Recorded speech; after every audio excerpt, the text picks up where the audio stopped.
Hello, friends. Thank you for joining me. My name is John LaCroix, and I am the owner and race director for the Human Potential Running Series. If you're new to HPRS, I invite you to please check out our website, www.humanpotentialrunning.com, to learn more about who the Human Potential Running Series is, and most importantly, who we are not. We're a very different race series here in Colorado. We pride ourselves in that. We're very different from something you would see at Ragnar or Leadville. So it would be really beneficial if you take a look at our website and learn as much as you can about who we are in order to better prepare yourself for what's ahead at the upcoming event. This is the official Pacer and Crew video for the Sheep Mountain Trail Runs held annually in August at HPRS. This event is held in Fairplay, Colorado at the town of Fairplay Beach. Now, the town of Fairplay Beach, we are not actually at the beach. The beach is down the hill from where we are. That's just the closest notable point that you could find using Google Maps or Apple Maps to navigate to the event. It's also, I want to reiterate that the Fairplay Beach is not a swimming beach. It's actually a fishing beach. It's a gold panning area, and there's also tent sites down there managed by the town of Fairplay.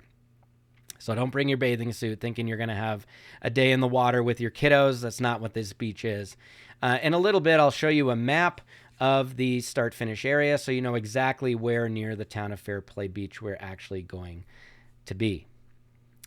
In the runner's drive for this event is a crew and pacer handbook that covers most of what I'm about to address in this video. This video is for you to be able to listen, hear it, and also for me to be able to expand on some of the things that you'll find in that handbook as well.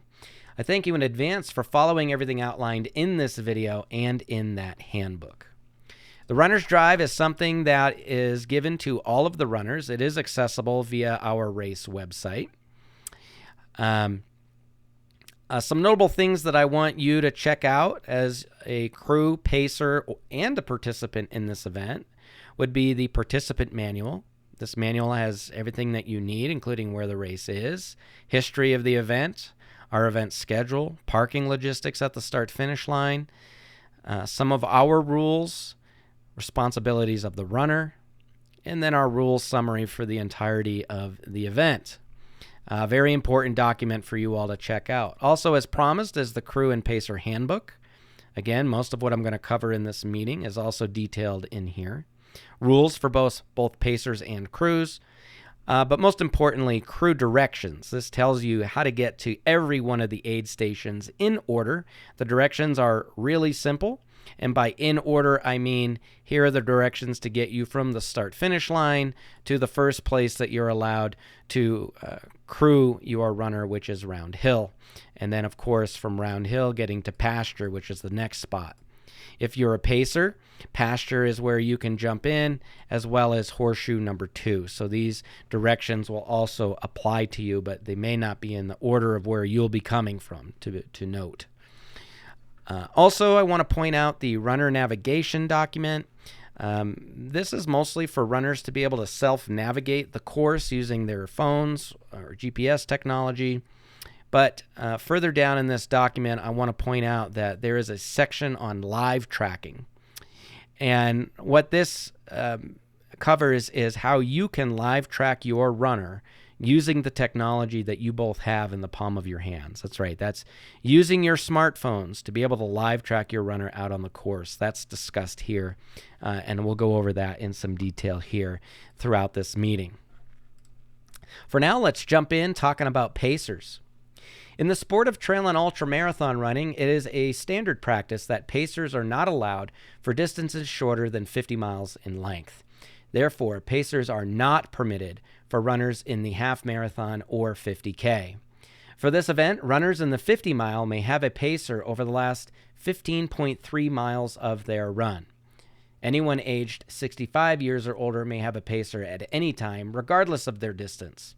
So let me step back and tell you what this means.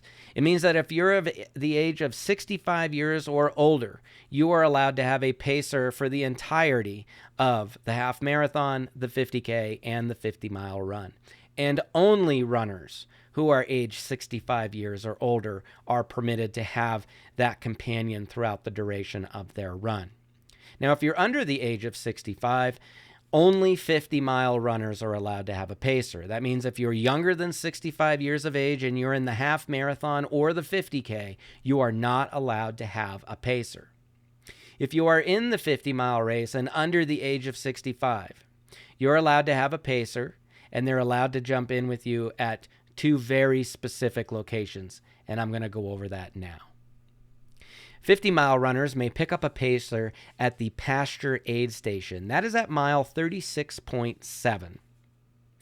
You're also allowed to pick up a pacer at horseshoe number 2. That's your second time through the horseshoe aid station at mile 46. Now, your pacer can jump in with you at pasture and run with you all the way to the 50-mile finish line. Or if you'd like, you can switch out pacers at the horseshoe 2 aid station. That means the pacer that joins you at pasture can run with you to horseshoe, and when they get to that aid station, they can bow out, and a new pacer can come in and carry on with you to the finish line. You are only allowed to have one pacer at a time. This means that you can't have a pacer start at pasture, and then when you get to horseshoe 2, you pick up a second person, and they both run with you to the finish. That's against the rules.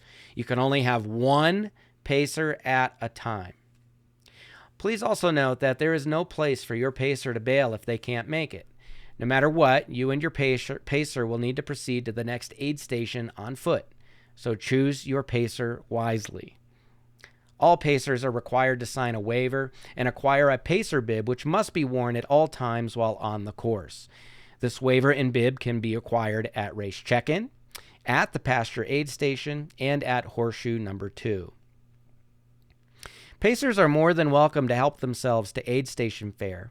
We do want to ask you to be mindful that pacers are a non-paying participant in the event, and we respectfully ask that pacers be mindful of this when planning their food and water needs for the event.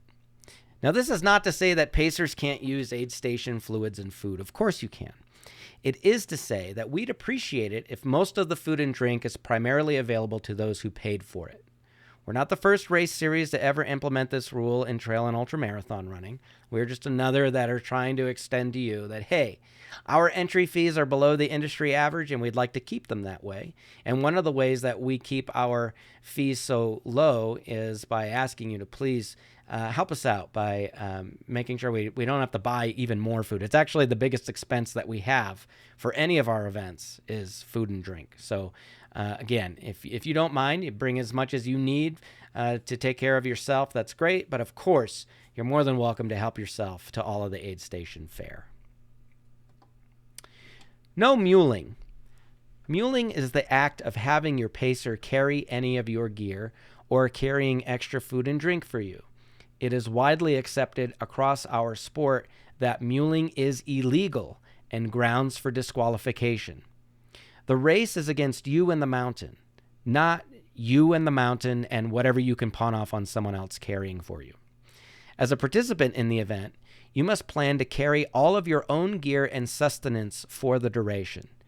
Your pacer is an accountability buddy only, someone to keep you company, tell you bad jokes, and rack your brain over riddles. They're there to keep you on course, and perhaps they're there to help set the pace. That is it. They are not there to take your gear. They're not there to carry things for you. Muling is illegal. To my knowledge, there is still only one ultramarathon in the United States where muling is allowed, and that is the Leadville Trail 100. This is not Leadville, so muling is not allowed. Let's move on to talking about crews and spectators. In the sport of trail and ultramarathon running, it is a standard practice that crews are not allowed for distances shorter than 50 miles in length. Therefore, crews are not permitted for runners in the half marathon or the 50K. Runners in the 50 mile may have a crew, and they may only assist you at Round Hill, Pasture, and Horseshoe number 2 aid stations. Please note, crews are not allowed at Horseshoe number 1. That would be your first time through the Horseshoe aid station. Crews may not go to Horseshoe your first time through. They are only allowed at your second time through Horseshoe. This is a condition of our permit. For this event, you are allowed one crew vehicle at each aid station. If you have more crew members than can fit within one vehicle, your crew is too big. That said, it is fine for you to administer your own shuttle operation if you have more crew members than can fit in one vehicle. But at all times, only one crew vehicle will be allowed to park at each aid station. Each runner with a crew will be provided with a crew parking placard at check-in. It is expected that all crew vehicles have this placard hanging from their rearview mirror. Vehicles parked at aid stations without the placard are subject to towing at the owner's expense. And I promise you, towing in the mountains is not a cheap operation. So let's talk about what is a crew. Crew is an acronym for Cranky Runner Endless Waiting. A crew is typically made up of friends and or loved ones who wish to support you in your athletic endeavor. Your job might be to ferry items around the course for you instead of using drop bags, or in addition to using drop bags. They might help you wash your feet while changing your socks, popping your blisters, fishing items out of your bags that you might need, offering love, support, and positivity, and locking the car doors to ensure that under no circumstances are you to quit and accept a ride back to town. For this event, it is a condition of our permits that crews are not allowed at any other aid station along the course, aside from those I've already listed. And again, those would be Round Hill, Pasture, and Horseshoe the second time. We're sorry, but this also means that you may not have loved ones traveling the course to spectate at areas outside of these aid stations. I get it. You want your loved ones there to support you. Spectators may only be at crew-approved aid locations and the start-finish line. Please make sure that your crew does not head out to find you or see you anywhere along the roads between Horseshoe 2 and the finish. The relationship with the locals in this area is not always roses, and they don't care for our race going through their neighborhood.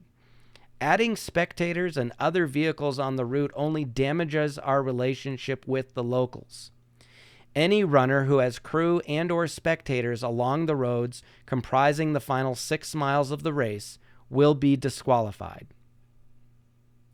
The main differentiation between the words crew and spectator is that crews give or take something from a runner, while spectators are just watching. Now, notably, crews can also be spectators, and spectators can also be crews, right? They're interchangeable.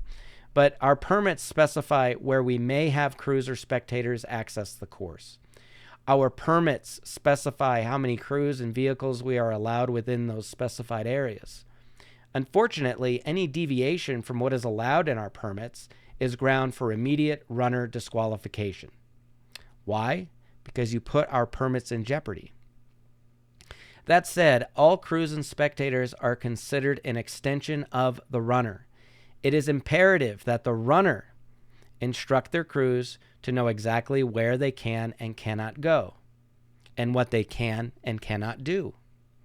It is up to the runner to provide their crew with a copy of the runner's manual so that they are aware of the race rules and regulations. It is up to the runner to provide their crew with instruction on where they want them to go and not go, what to do and not do. We ask crews and spectators to please note that there is no live tracking. We do not provide live tracking at any of our events to the outside world. If your family wishes to know about your whereabouts, please ask them to come on out and lend a hand as a volunteer. In the runner navigation document within the race Google Drive, which I've already shown you, there is a description detailing how you can afford your loved ones the opportunity to live track you with your own technology. We also ask that crews and spectators please do not approach aid station staff to ask where your runner is. This is incredibly distracting and prohibits our job of managing risk by being able to track all runners. We know you're anxious. We know you're wondering when your runner is going to pop out of the woods. Again, the acronym is Cranky Runner Endless Waiting. I previously spoke about a parking placard that you'll receive at check-in if you have a crew. I want to make sure I cover the rules explained on the back of that placard. And they read, I'm going to make it bigger. Actually, I don't think I can. I'm just going to read it to you.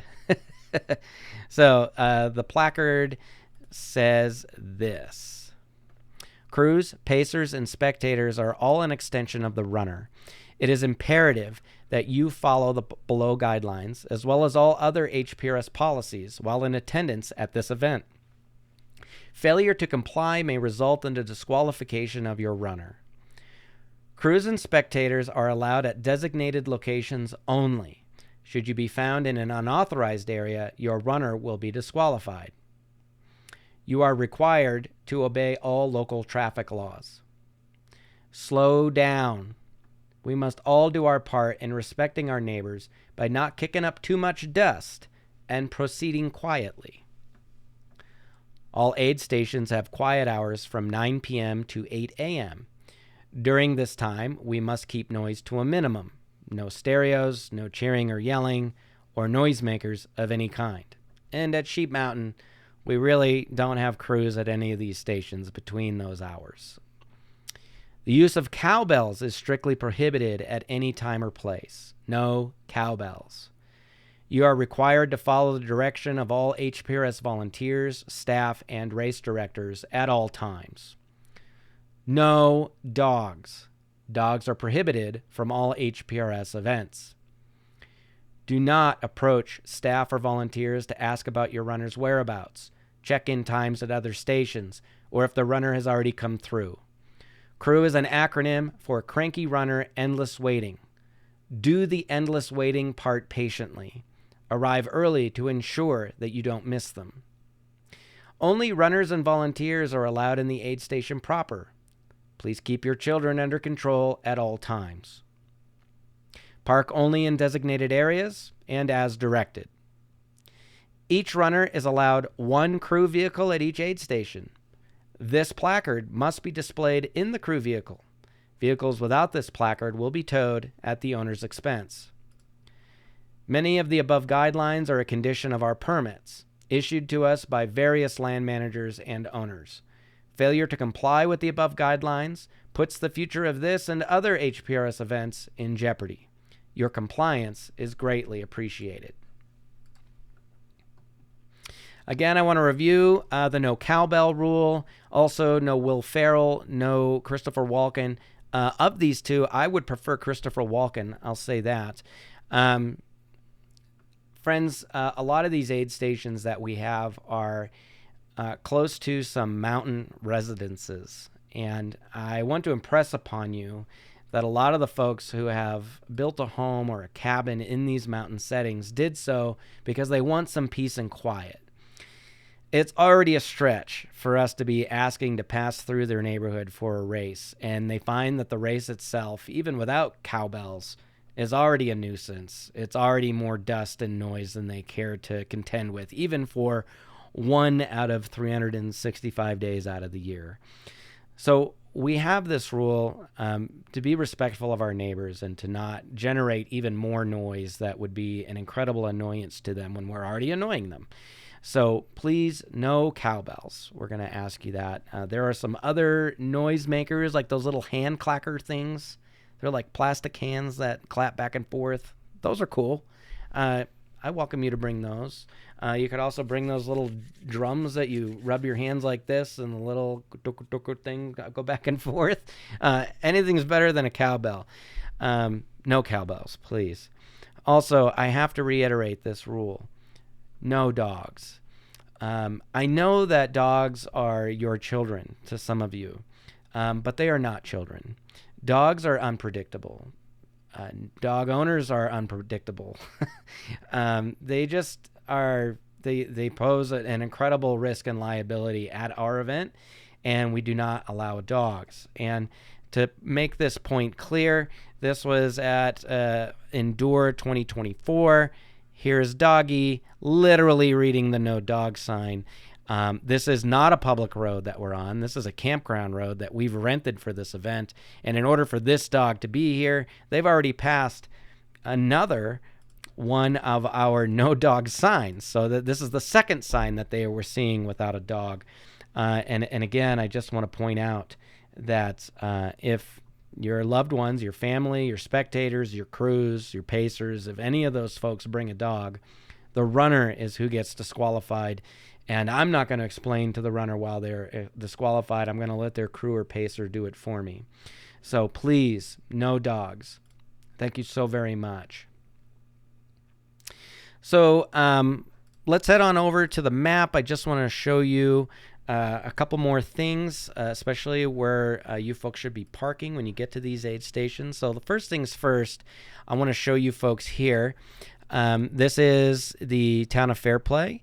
This is Platte Drive, which is the road that our start-finish line is on. If I scan this over, the only light in town is at this major intersection. Here is an old Pizza Hut. You can't miss those if you're old enough. You know what a Pizza Hut used to look like. This is Highway 285, and this is Highway 9 to Breckenridge. That goes to Alma and Breckenridge. This way goes to Denver. This way goes to Colorado Springs, Buena Vista, Point South.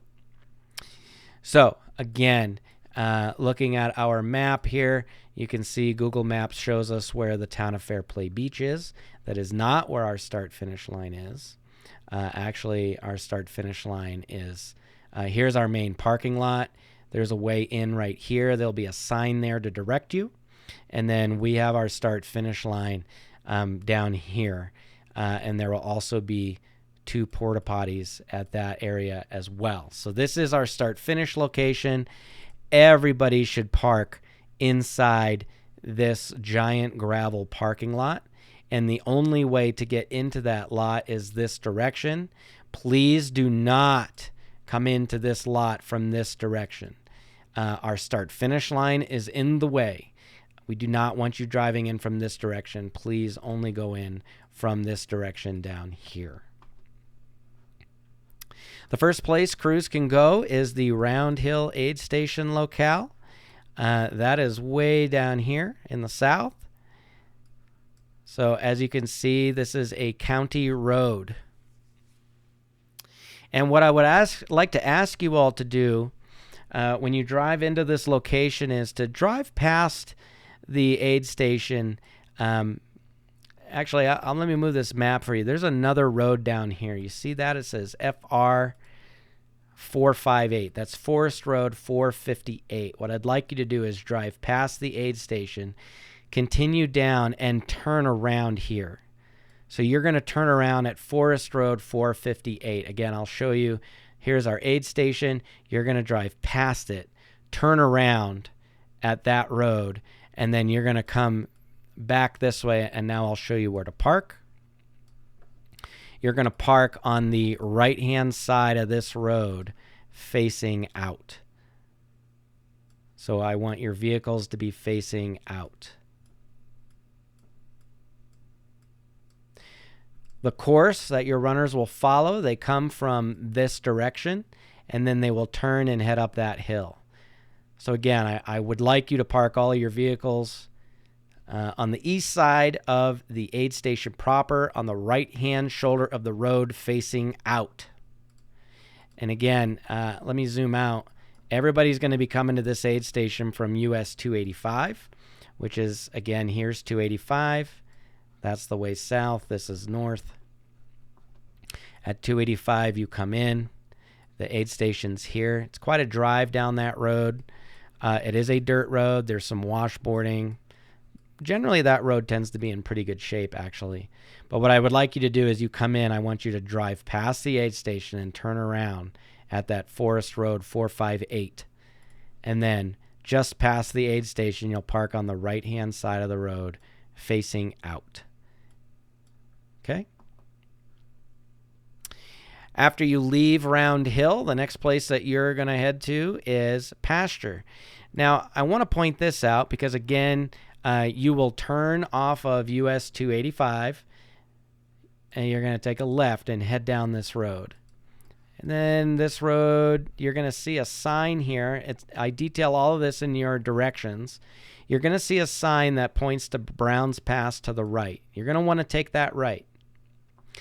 But you'll see Google only gave us directions to this point. It doesn't recognize anything beyond this. That is why. So I want to show you that you will take a right and you will continue driving down this gravel road. And at this point where I just stopped, the gravel that you're driving on turns to dirt, and it becomes a dirt Forest Service road. Keep going straight, and you will literally run into the aid station location, which again is right here. It is in a pasture. That's why we call it that. So let me zoom in so again you folks can see what I'm talking about. You notice here on Google it's labeled it as Browns Pass Road, but you come in, you take a right. This gravel road turns into dirt. Follow the dirt till you run into the pasture aid station location. Now, at pasture, our parking operation will have you, you're going to go just past, and you're going to park in the field right here. What is very important is that you do not at all block this dirt road. This dirt road is used by other volunteers trying to get to and from other aid stations.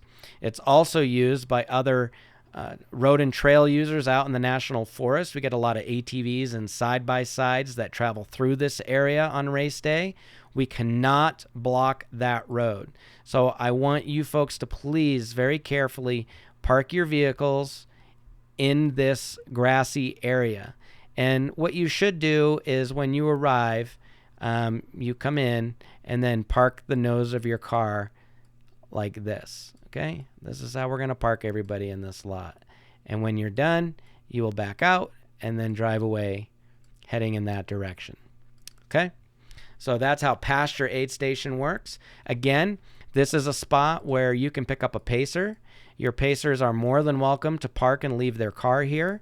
I would not recommend you leave it overnight. When you folks are done, give a ride back to this aid station and retrieve your car at the end when you're no longer needing it. Traveling back out to US 285, you're going to take a left and head back to the north, which is actually labeled 285 South. Don't ask. Then you're going to take a left onto County Road 18. This is also known as 4 Mile Creek Road, and you will see signs for the Horseshoe Campground and the Mount Sherman Trailhead. One thing I want to make note of is that it is a paved road at first. As you come down, it's a paved road, and then there's actually a cattle guard right here. So when you drive over that cattle guard, it turns into a dirt road. This road has a lot of washboarding on it, especially in these first parts. There is another cattle guard somewhere in here. I want to encourage you to drive over those cattle guards very slowly. If you go too fast, you will pierce or tear open your tire. Not optimal. Also, as you swing around this corner on your drive, after you come around this corner, you're now in moose territory. Everything down this hill is all beaver ponds, and it is a place where actually I made that look way farther away than it actually is. It's in here. This is all beaver ponds that the moose love to hang out in, so you may see one, but drive carefully. And I'll tell you that through this area the road is in various states of disrepair. Google might tell you that the quickest way to this aid station is across this Thompson Park Road. I assure you that it is not. That is not the best way through. Do not take that road. Please follow our directions. First thing I want to show you is that there is a driveway here that goes to the Horseshoe Campground. The aid station is not in the Horseshoe Campground. There is nothing associated with our race in this campground. So please do not come down into here. That is not for you. The aid station is actually past the campground. And here is what we call the Thompson Park Wood Gathering Site, the Horseshoe Thompson Park Wood Gathering Site. Now, I want to zoom in here. You can see that it's a big field. will have a porta potty in this area, probably up here. The course kind of does this, and we go both directions on this. We do set up this aid station down here. You may also find it in here. We have limited parking in here for some vehicles, and this will be reserved mostly for volunteer vehicles because it is such a short area. In here, there's actually a wire that the Forest Service has put up on both sides of this to prevent people from camping in these areas. They're trying to reclaim this and make it a little more presentable, if you will. So what I'd like you to do again is to I'm going to zoom down the road a little bit here. What you should do when you come in here again is to drive past the aid station and turn around. And then what I'd like you to do is park your vehicles on this right-hand side of the road facing out. This is a county road. It is the road that goes to the Mount Sherman Trailhead. Can be a busy road depending on the weather, but at any rate, I would very much like you to park in that manner. So again, you're going to come in, you're going to drive a little bit past. There's an area here that you can turn around, and I don't mind if you're here. I don't mind if you're here. I just want you on the right-hand side of the road facing out, and your vehicle should be as far over as you're comfortable getting it to park. And then you can head on over and hang out in this field with our awesome volunteers. And then again, you drive back out the same way you came in. Again, I want to show you that there is a road on here. Google Maps has it. This is called Thompson Park Road. It is a Forest Service road. It is only wide enough for one vehicle and only high clearance vehicles. I promise you, if you do not have a truck or an SUV, you will not enjoy driving down this road. You will also interfere with the race because the route, again, comes down from this way and heads up through here. So no matter what Google tries to tell you about getting to this specific location, it is a liar. I think we've all established at this point in our lives that Google is not always 100% honest. So please follow our directions. And then again, when you get back to this start-finish line, there is the gravel lot that we would love for you all to park in. And please, again, only access this lot through this entrance and do not attempt to drive in from up here. And again, we'll have 2 porta potties here for your use as needed. That is everything associated with crew and pacing at the Sheep Mountain Trail Runs held annually in August in Fairplay, Colorado. I hope this was helpful to you and will help set you up for success in support of your runner on race weekend. For the Human Potential Running Series, I'm Race Director John LaCroix.